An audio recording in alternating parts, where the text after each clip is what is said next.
Olá, turmas do primeiro ano, voltando para a nossa aula de filosofia, aula 10, já aí, finalzinho da unidade 1. Queridos, ao final dessa unidade, vocês já sabem, né? Revisando alguns conteúdos, depois a aplicação da avaliação. Então, eu preciso que vocês estejam atentos nessas aulas chaves, onde eu trago os conceitos, e vocês podem estar anotando aí no caderno esses conceitos, para depois vocês fazerem revisão. Não precisa assistir toda a aula, né? Somente os conceitos principais. E esta aula nós vamos aprofundar um pouco sobre os filósofos, certo? Então é importante que vocês anotem o nome desses filósofos e as ideias principais deles. Então vamos lá, dar início à nossa aula. Aula 10.1. Os filósofos pré-socráticos. Vamos falar, então, dos filósofos de Mileto, que é uma cidade grega. Por isso, cada um deles, se era, além do nome, referia-se ao local onde essa pessoa vivia, né? Vamos falar de Heráclito, Pitágoras e Parmênides, né? Vamos falar aí desses três tópicos dos pré-socráticos. Muito bem. Estudantes, só revendo aqui. Vocês lembram que nós falamos nas aulas anteriores sobre 4 períodos aí da filosofia grega, né? E a primeira foi os pré-socráticos, ou seja, os filósofos que vieram após aquele período em que a filosofia não era propriamente dito, né? A filosofia grega, e sim poetas, pensadores, pessoas que tratavam ou buscavam retratar a realidade por meio de textos literários, poesias, representando então as lendas e mitos, né, sobre a explicação da origem do universo, dos deuses, ou seja, da sociedade naquele período. Após esses conhecimentos mitológicos, podemos dizer assim, surgiram os filósofos que buscou refletir, fazer indagações dentro de um contexto racional, ou seja, o logos, que é a racionalidade, né? A nossa capacidade racional de pensamentos, de refletir sobre as coisas por meio de um contexto, buscando explicações reais, né? Do contexto real das coisas. Muito bem, o primeiro filósofo que nós vamos falar é Tales, ou seja, Tales de Mileto. Ele fundou a escola jônica, e também outro filósofo pré-socrático é Anaximenes de Mileto e Anaximandro de Mileto.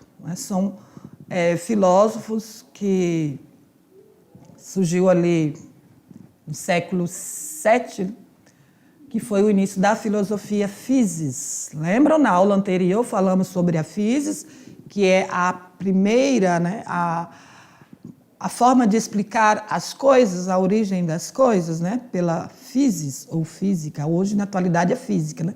Não é a física que, por meio dos experimentos, explica os fenômenos da natureza. Nesse período aí, os gregos chamavam de physis, pois foi o primeiro a afirmar a existência de um princípio originário único, causa das coisas que existe, sustentando, então, o princípio é a água. No caso aqui, esse é o pensamento de Tales de Mileto. Então, ele buscava explicar a origem das coisas por um princípio, na verdade, a água. Para ele, tudo foi criado pela água. Então, vamos seguindo aqui e falar de Anaximandro de Mileto, século VII também, até a segunda metade do século VI. Foi discípulo de Tales e continuou pesquisando sobre o princípio. Para esse filósofo, a água é algo derivado, ao contrário, o princípio arqué, que é o infinito. Ou seja, para ele a natureza, que é a physis, na verdade, infinita e indefinida, da qual provém todas as coisas que existem. O termo apeiron é aquilo que está privado de limites, tanto externo, aquilo que é espacialmente, quantitativamente finito, como interno, aquilo que é qualitativamente indeterminado. Ah, professora, está começando a complicar, não estou entendendo. Olha, estudante, o que nós podemos aqui destacar para que vocês entendam? Tá. Esses filósofos pré-socráticos, né, o que nós podemos dizer? Cada um deles, né, vou estar citando alguns nomes, não todos, tinha uma visão sobre a origem das coisas, a origem do universo, ou seja, uma forma de explicar a origem da natureza. Então, cada um deles vai indicar ali um elemento da natureza. No caso, Tales de Mileto era a água. Ele observava a natureza e começou a perceber que tudo envolve água. Tem água nos rios, nos lagos, no mar. A terra precisa de água. Verdade, isso é verdade. Os seres vivos vegetais, de todas as espécies, precisam de água. Sem água, o que acontece? Morre, seca. Os animais, assim como os homens, precisam de água. Nosso corpo tem quase 90% de água. Sem água também morremos. E ele começou a indagar. Não, então é a água que deu origem a tudo. Veio outro filósofo e disse que o fogo é a origem de tudo. Então, cada um deles vai trazer uma argumentação para explicar, né, a physis, que é a origem das coisas. Então, vamos para a tela e vamos estudar um pouco mais sobre os outros filósofos, o que eles estão dizendo. Para Anaximandro, a physis,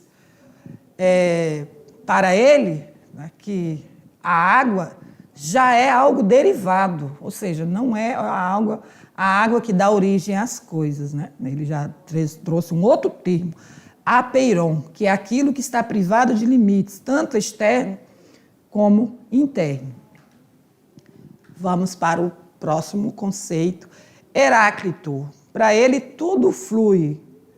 Flui, o que é fluir? Fluir é algo que derrete, que desaparece, evapora.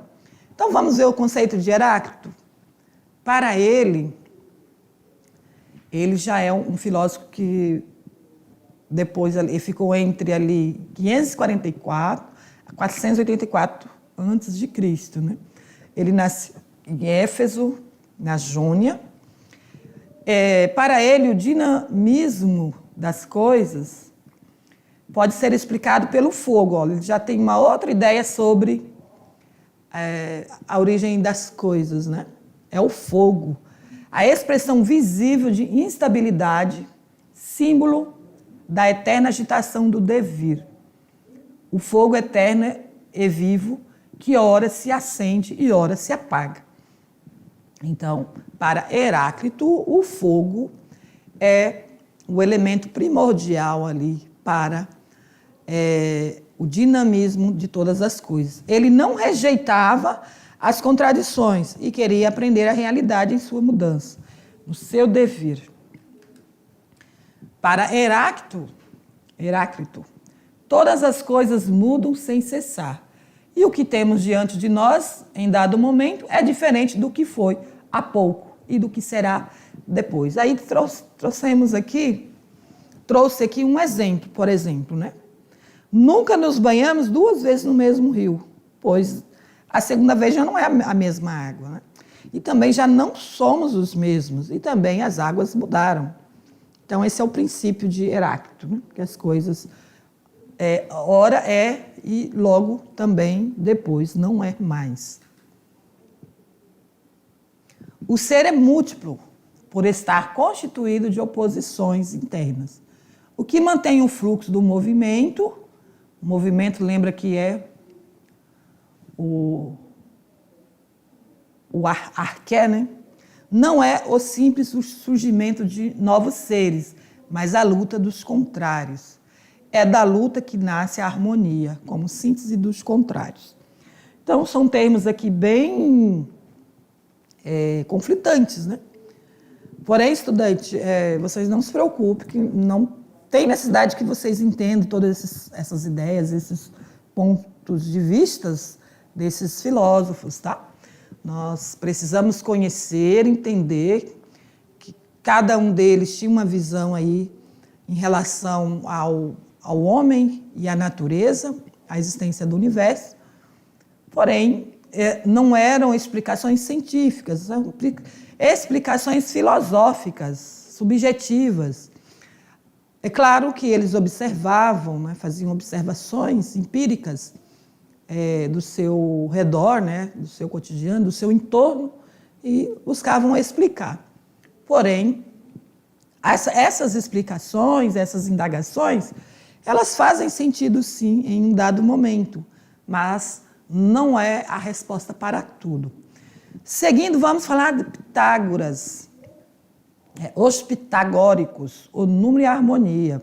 Sabemos que Pitágoras fazia parte, então, do grupo dos bonistas, que identificavam apenas um elemento constitutivo de todas as coisas. Para Pitágoras, o universo, a natureza e todas as coisas se desenvolveu a partir da matemática, né?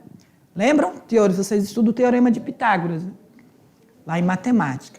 Ele desenvolveu trabalhos na área da filosofia, música, moral, geografia e medicina. E ele era todo estudado, cara, né? Pitágoras, Teorema de Pitágoras. Eu nunca consegui aprender, né? Mas consegui vencer a matemática.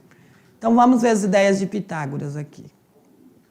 Como viam que as notas e os acordes musicais consistem em números e também todas as outras coisas da realidade pareciam serem feitas imagem dos números e que os números fossem aquilo que é o primeiro em toda a realidade.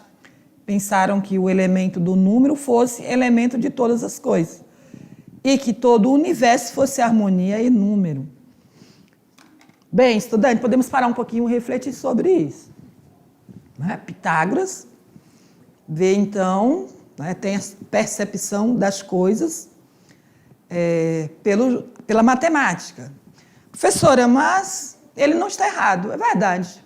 Onde pararmos para observar a natureza, nós enxergamos a matemática. Pitágoras, como gostava de matemática, tinha inteligência, né, voltada para a matemática, então tudo ele via números. E, é claro, as pessoas, né, geralmente que têm interesse por alguma área, ela só vai enxergar aquilo. Pitágoras gostava da matemática. Tales de Mileto gostava da água, então tudo era água para ele, né? E assim sucessivamente, não é diferente. O músico só vê música, só vê notas musicais. Então, foi por esse ponto de vista que podemos dizer que, né, que Pitágoras via tudo a matemática. Só formos olhar o nosso corpo, tudo é número, né? 2 braços, 5 dedos em cada mão, em cada pé, 2 olhos, uma boca, e cada coisa, né, explica o porquê de cada uma. 2 orelhas, uma também só não ia dar certo, não teria harmonia. Uma boca, para falar menos. Enfim, tudo faz sentido ter essa lógica matemática. E na natureza não é diferente. Os animais também têm explicações, porque tem 2 pés ou 4 pés, né? 2 patas. Aliás, os animais, seres vivos, animais e homens, praticamente, acho que nós temos quase que os mesmos órgãos, né? Por exemplo, os mamíferos, né? É claro, os aquáticos têm outras ali estrutura biológica. Mas, enfim, Pitágoras não estava errado quando ele enxergou números na natureza, porque faz sentido também. A natureza também podemos explicar por meio da matemática, né? Então, vamos lá, vamos para a tela. Vamos para o próximo slide. Para Pitágoras, os sons produzidos pelos martelos que batem, né, dependendo da diversidade de peso dos martelos, que é determinável segundo o número. Diversidade dos sons das cordas de um instrumento musical dependem da diversidade de comprimento das cordas. Então, até na música ele via matemática. Todas as coisas derivam, então, dos números. O número nós sabemos que é a quantidade, né? Deriva, então, de outros elementos. Os números são uma quantidade indeterminada que pouco a pouco se determina ou delimita por meio, então, do número. Porém, é infinito. Você sabe que o número é infinito. Não consegue escrever todos os números, porque ele é infinito. Interessante isso, né? Infinito. Com isso, dois elementos constituem o número. O indeterminado, o limitado. E o determinante e limitante. Então, o número nasce do acordo entre elementos limitados e elementos ilimitados. Por sua vez, gera todas as outras coisas. Justamente porque são gerados por um elemento indeterminado e um elemento determinado. Os números se manifestam, então, de um ou outro dois elementos, os números pares e os números ímpares. Os números pares predomina o indeterminado. Por isso, são menos perfeitos para os pitagóricos, ao passo que nos ímpares prevalece o elemento limitado. Por isso, são mais perfeitos. Daí eu não consigo comentar, né? Porque eu não sou da matemática, porque que Pitágoras achava, os Pitágoras, né, os filósofos que tinham aí essa ideia matemática, né? Porque que ele entende que os números pares denominam indeterminado, por isso eram menos perfeitos. Não consigo explicar sobre isso, porque eu não tenho muita intimidade com a matemática. Além disso, os pitagóricos, né, os filósofos que seguiam a mesma linha de Pitágoras, consideravam o número ímpar masculino e o par feminino. Consideravam também os números pares como retangulares e os ímpares quadrados.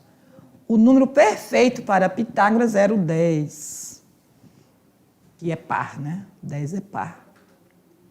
O Teorema de Pitágoras é uma das suas mais conhecidas ideias no campo da geometria.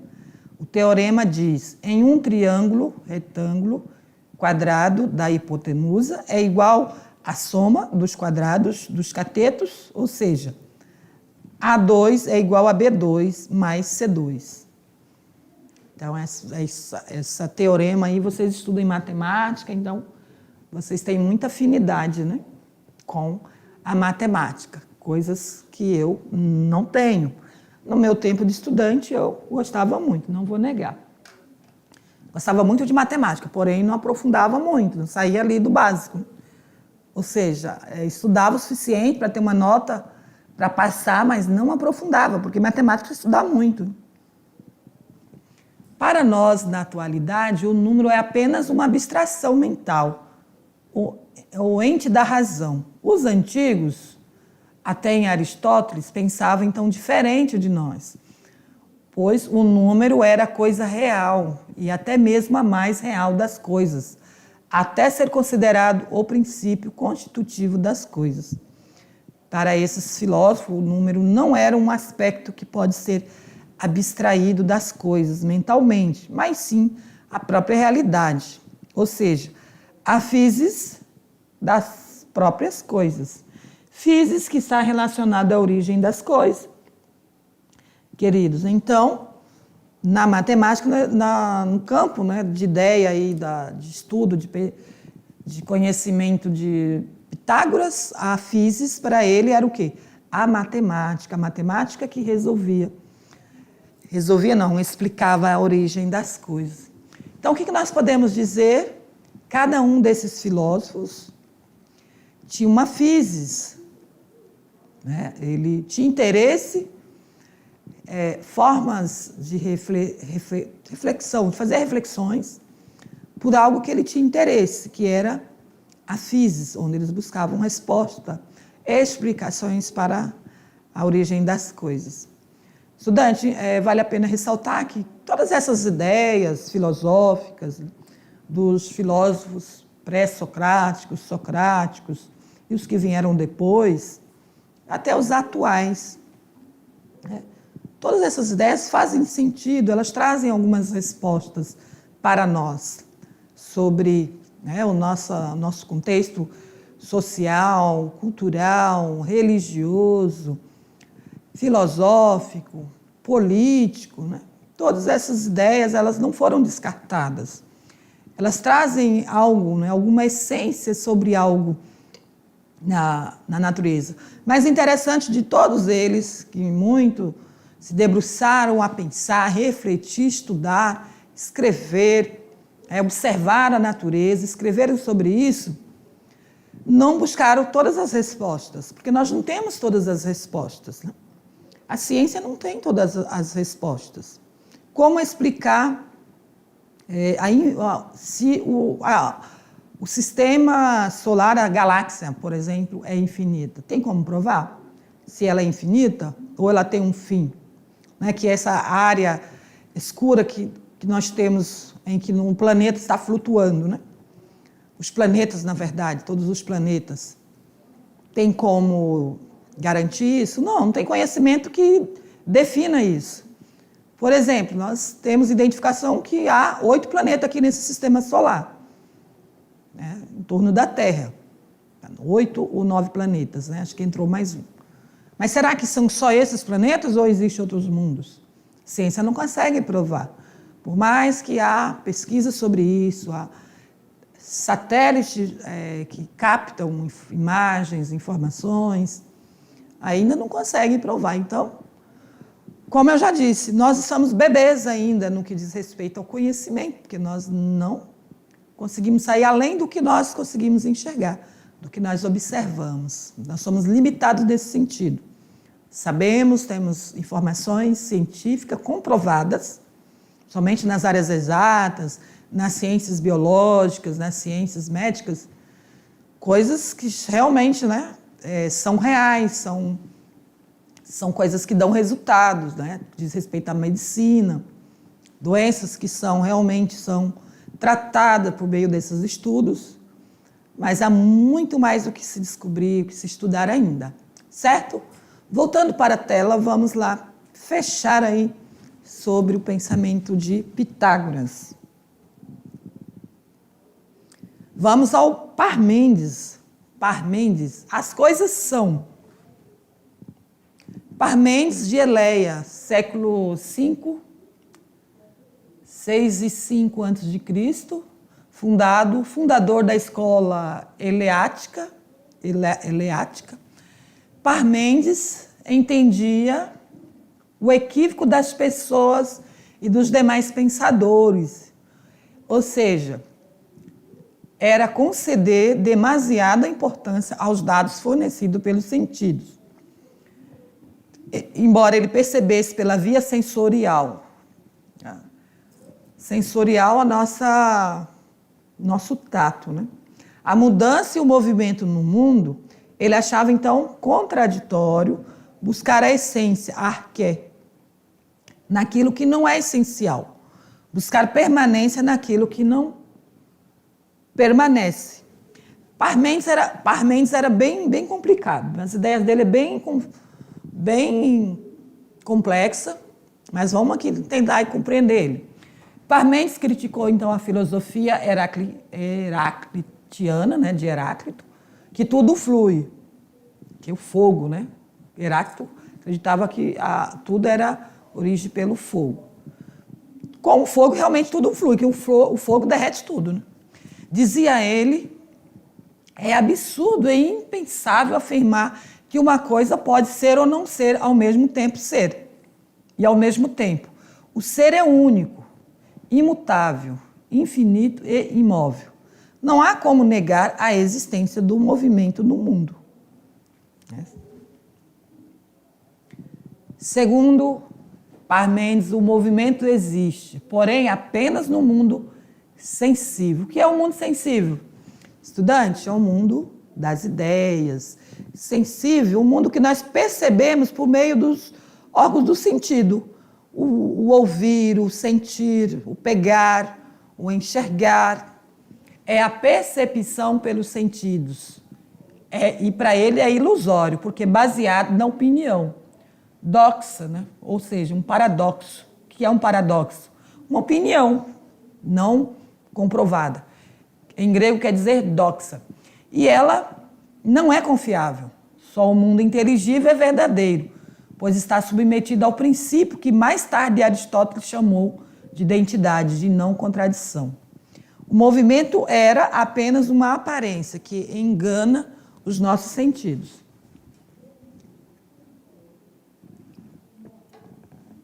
Então, queridos, eu já havia falado para vocês sobre... Muitas vezes nós enxergamos algo e pensamos que é e, de repente, não é. Isso aí já é dentro da linha aí desse filósofo aí, né? Por exemplo, os órgãos do sentido. O que ele está dizendo? Que os órgãos dos sentidos podem nos enganar. Então, o mundo, né, o mundo das ideias, as coisas podem ser realmente reais quando elas são percebidas pelo mundo sensível, né? O mundo perceptível, né? Pela percepção. Acho que vou voltar ali no texto para ver a palavrinha correta. Só o mundo sensível é o que nós observamos pelos órgãos do sentido, certo? Só o mundo inteligível é o verdadeiro, pois está submetido ao princípio que mais tarde Aristóteles chamou de contradição, ou seja, é a percepção. Apenas no mundo sensível, a gente capta as coisas por meio da percepção. Mas as coisas podem ser verdadeiras pelo mundo inteligível. Essa palavra aqui, inteligível. Deixa eu circular aqui para vocês. Mundo inteligível. Nós captamos as coisas verdadeiras pelo mundo inteligível, que é o pensamento, o logos, né? Pela nossa capacidade racional. Só a percepção percebida pelo mundo sensível, que são as percepções pelos órgãos do sentido, pode nos enganar. Então, nós temos que ter muito cuidado sobre isso, estudantes. Por isso que eu disse para vocês, as ideias desses filósofos, ao mesmo tempo que parece que não tem nada a ver, não estou entendendo nada, que essas ideias aí parecem tão complexas, parece que não está próximo de nós, mas sim, estudante. Aristóteles também seguiu nessa linha de que o mundo inteligível, capacidade de pensamento, são as nossas percepções, não pelo mundo sensível, pelos órgãos do sentido. Que seria um mundo sensível? Ver algo e fazer uma percepção sobre aquilo sem ter certeza, certo? São nossos preconceitos, né? Muitas vezes nós criamos alguns conceitos sem ter certeza. Isso é pelo meio do mundo sensível, por meio das emoções, dos sentimentos. Lembra, jovens? Que eu sempre estou falando para vocês. Cuidado, né, com as decisões pelas emoções ou sentimentos. Vou falar de um sentimento, por exemplo. Estar apaixonado é um sentimento. Tomar uma decisão por estar apaixonado, a gente pode quebrar a cara.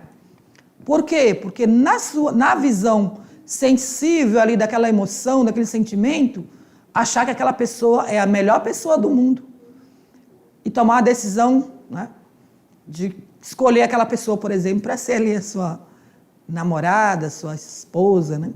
E nem conhecer a pessoa direito e se casar, né? A gente pode cometer muitos erros, né? Ou ir pelas ideias dos outros. Fulaninho, vamos fumar um cigarro, é muito bom, porque não sei o quê. Aí você vai pelo mundo sensível. Estou precisando esparecer minha cabeça, eu estou meio triste, vou fumar um cigarro para ver se eu melhoro, né? Vou fumar um cigarro e coisa e tal. Tomou a decisão pelo mundo sensível. Se tomar a decisão pelo mundo inteligível, olha quantas indagações a pessoa vai fazer. Não vou fumar, porque o cigarro faz mal para a saúde. Posso até fumar um cigarro e depois deixar, mas ninguém sabe como o corpo vai reagir e passar a ter o vício e ter que fumar muito cigarro, né, para atender essa necessidade viciosa, né, do vício. Esse é o mundo inteligível. Questionar, prestar atenção, analisar, ver quais seriam as consequências disso. Isso é tomar uma decisão por meio do mundo inteligível, ou pela inteligência, pelo pensamento, pelo logos, que é essa nossa capacidade racional. Então, é nesse sentido que eu digo que as ideias desses filósofos parece que elas estão muito distantes do que nós vivemos hoje, da realidade, né, do contexto moderno ou contemporâneo, que é a atualidade, o que nós estamos vivendo agora, faz muito sentido. Porém, cada um deles contribuiu com um pensamento, certo? Eles não conseguiram responder tudo. Então, estudante, voltamos aí nesta aula, fechamos aí, então, falando de alguns filósofos pré-socráticos, sobre as ideias que eles tinham em relação à explicação da natureza, do mundo, pela physis. Cada um deles tinha uma physis. Um tinha como Tales de Mileto, que o mundo, todas as coisas são criadas pela água. Tem como princípio a água. Não estou lembrado do outro, não sei se era... Deixa eu voltar aqui na aula, vamos para a tela. Fugiu o nome, Heráclito, né? Heráclito já tinha a visão do mundo que tudo flui, ou seja, o fogo, para ele o fogo era o princípio de todas as coisas. E por último, foi Pitágoras, né? Para ele o princípio de todas as coisas era a matemática, Heráclito, né? Tudo flui, ou seja, para ele o dinamismo de todas as coisas pode ser explicado pelo fogo. Então, lembram que cada um tem uma physis, uma forma de explicar o mundo, certo? Todas as coisas mudam sem cessar. Então, eles vão complementando aí as suas ideias, e Pitágoras, né, o número é a harmonia, que é o fundamento, né, explica todas as coisas. Nós sabemos, sim, que a matemática está onde observamos na natureza, nós conseguimos identificar a lógica, a matemática, o número. E, por último, Parmênides, as coisas são, ou não são, né? Se são. Ele achava, então, entendia que os equívocos das pessoas e dos demais pensadores era conceder importância aos dados fornecidos pelos sentidos. Então, ele refuta, podemos dizer assim, as ideias dos outros filósofos que só tinham as suas percepções pelos sentidos. Para Parmênides,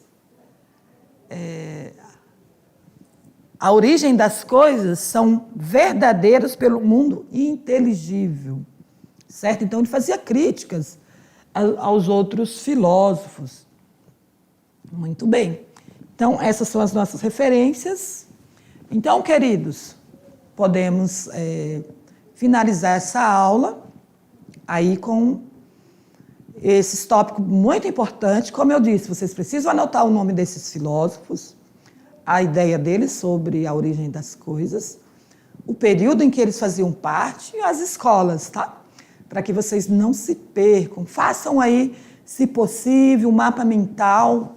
Eu já fiz um mapa mental de vários filósofos para fixar isso na minha mente. Porque só ler, fazer leituras sem anotar, sem escrever, fica mais difícil fixar aí, tá? Então, quando você assistiu a aula, leu lá o material que vocês receberam antes, os slides em PDF, fez a primeira leitura, não é possível aprender tudo. Vai ficar com dúvida, principalmente com essas palavras aí, physis, arqué, né? Devir, cosmologia. Então, são palavras que realmente não é do nosso cotidiano, vai dificultar. Então, vocês façam um mapa mental. Filósofo pré-socrático, inclusive, professora, vocês podem utilizar o horário da atividade para fazer, né, um mapa mental. Não adianta, só ouviu a aula, aí vai responder as questões, não vai fixar, certo? Que nós teremos outras aulas, inclusive na unidade 2, falando mais sobre outros filósofos, vai ficando lá muito conteúdo. Então, faça um mapa mental, professora, junto com seus alunos, ajuda eles, Coloca aí pré-socrático, quem foi os filósofos pré-socráticos, qual foi a ideia deles sobre ali a origem das coisas, do universo, da natureza, do homem, a physis, né? O que é arqué, tudo isso está dentro dos conceitos da filosofia. Precisamos entender cada pedacinho desses, cada palavra, cada termo, para quando estivermos falando, fica mais fácil para vocês entender o conceito. Tudo bem? Obrigado pela atenção e aguardo vocês nas próximas aulas. Até lá!